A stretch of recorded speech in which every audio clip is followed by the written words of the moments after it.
Okay, it's going. Don't fall.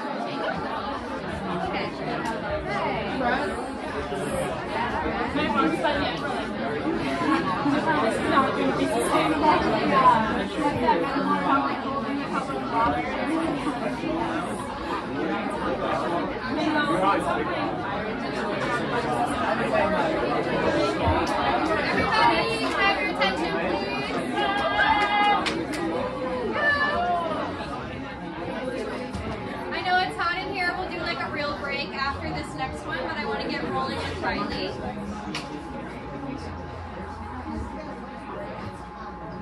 I can have everyone's attention, please. We will do a break after this next speaker. Thank you so much, Alice. That was amazing.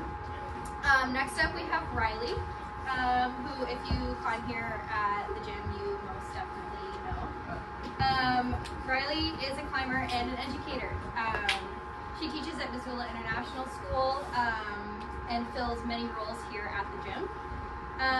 Riley started climbing in 2015 with some friends she made at the university, and those partnerships have played a large role in the development of the climber that Riley is today.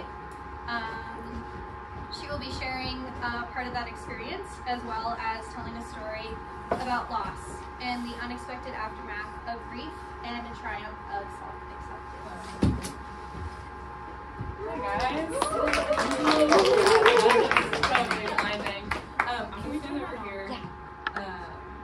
Cool. Thank you guys for sitting through this. I know it's hot. I'm over here. I know it's really hot in here. I'm personally sweating my butt off.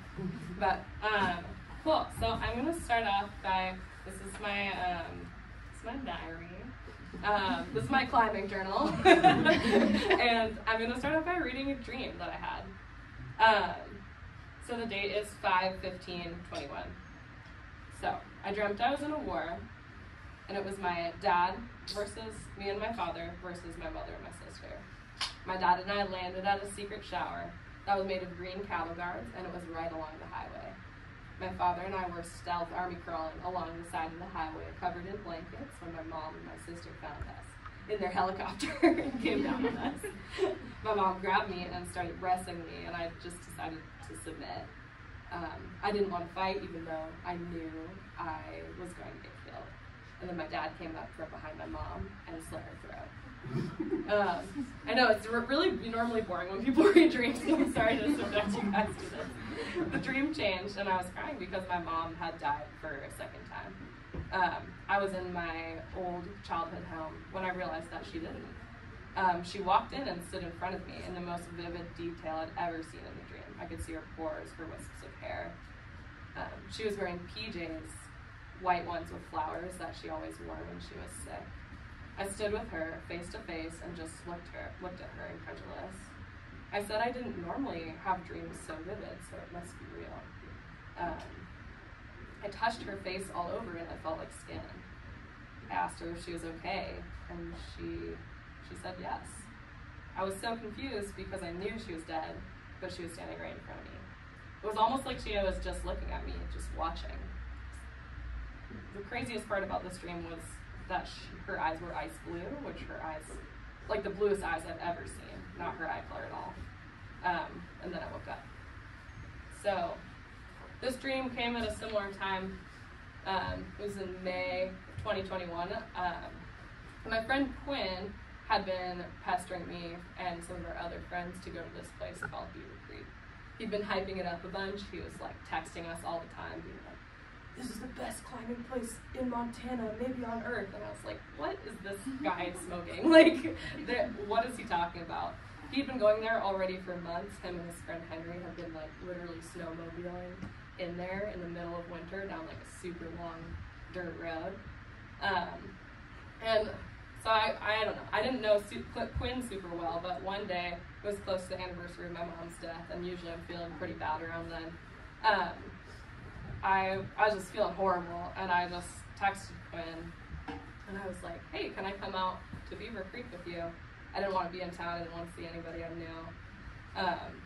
And I didn't really know Quinn that well at all. Like, I maybe spent 1 hour with him, just like one-on-one. So I think he was a little surprised when I said that I wanted to go. And he was like, yeah, sure. So I sent him that text that night. In the morning, I packed up all my stuff really fast. And it was like totally impromptu. I was like literally looking through my my cabinet being like, oh, what do I have? Rice, potatoes, 2 eggs, an onion. Okay, that's good food, like, let's go. And as I was driving in, it's a pretty far drive away from Missoula, about 2.5 hours away. And as I was driving in, you have to drive down this long dirt road for about 2 hours. And the snow, it was like a gray day. Snow is kind of gently drifting down. And I'm like, where am I? Because you drive this really long dirt road, and you don't see anything that looks like you could climb at all, anywhere. It's just like hills and cattle and stuff. And I'm like, where? I have no idea. Like, I didn't even know if I was going to the right place. He just like texted me coordinates and he was like, meet me here. And so, but you kind of turn this bend and there's this huge canyon. Like, I have never seen anything like this in Montana before. And I'm like driving and I'm like, oh my God. And I'm like looking around the canyon, like almost crashing my car. And I show up, Quinn's car isn't there. I'm like, okay, I don't know if this dude's gonna show up. Like, so I just sit on the hood of my car. I'm kind of waiting around, and Quinn shows up, and I was like, oh my God, I didn't even think you were gonna be here. And so we hiked through the main canyon. And the main canyon is like, it is so beautiful. And I think I'm really biased because this place is very important to me, but I just like, as I was walking through, I was just like totally in a dream, just looking around and being like, wow, this place, it's not even about the climbing, like there's just like so much rock, it's so beautiful. It's an amazing space. And so we walk through the main canyon, we walk up a hill, and we walk by, we're going to like this other climbing area that's out of the way, and we walk by this wall, and it's like this totally pristine, like totally dead vert piece of limestone, and I was like, what is that? I had just learned how to bolt, so I was like totally raging. I was like, I can bolt everything, like it'll all work, I can totally do it. And I look at it and I was like, wow, like I could bolt that, that looks amazing. And I was like feeling really inspired. And so we walk by it and Quinn's like, yeah, there's no bolts in that. We go climb for a second and I climb like maybe one route and I'm just like, I gotta go bolt that right now. Like Quinn has a drill with him. I was like, give me your drill, I'm going. Took a rope, literally just walked away from them and like scrambled up his face and started throwing bolts in the rock. I was like, ah! Super excited. Do that for a while. It gets cold, it kind of starts snowing more. So Quinn and Henry kind of walk up on me and I'm just like on the rope going crazy. I like really have I'd never put an anchor in alone, ever. And I was like, I'm doing this right now, I'm putting this anchor in. And they walk by and they're like, radical. Anyways, I don't finish, obviously, because I'm really bad at putting bolts in, because I don't know what I'm doing. And we get down, or I come down, we go sleep, and I was like so excited to put more in the morning, and of course it snows 6 inches, so we just have to leave immediately. And the whole weekend, or the whole week, I'm just like totally transfixed, like thinking about this place. I'm like, oh my God, I'm so excited, I'm gonna go back, I'm gonna finish this route, like there's so much climbing, I could bolt like 100 routes here, just I think, psyched from maybe not knowing what I'm doing, but anyways, next weekend comes around and I'm like, Quinn, let's go, and he's like, yeah. And then I have that dream that I just read to you guys. And so I'm obviously a little distraught, and I wake up and on my drive to Beaver, I call my grandma, and my grandma is like, she's kind of like my best friend. I don't know, I'm very close with her. And I go to her a lot for advice. And so I talked to her about this dream, and before I read what she said, you have to imagine my grandma. She's like this tall. She's Southern. She has a really thick Southern accent. And this part will come into play, but she's also Tibetan Buddhist. She's kind of like a weird mix of stuff. But anyway, she tells me, what's important about this dream, I'm like telling her about my mom, and I'm like, it's crazy that I saw her, right? It's so crazy.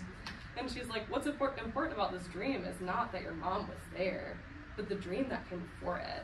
And I'm like, what are you talking about, Grandma?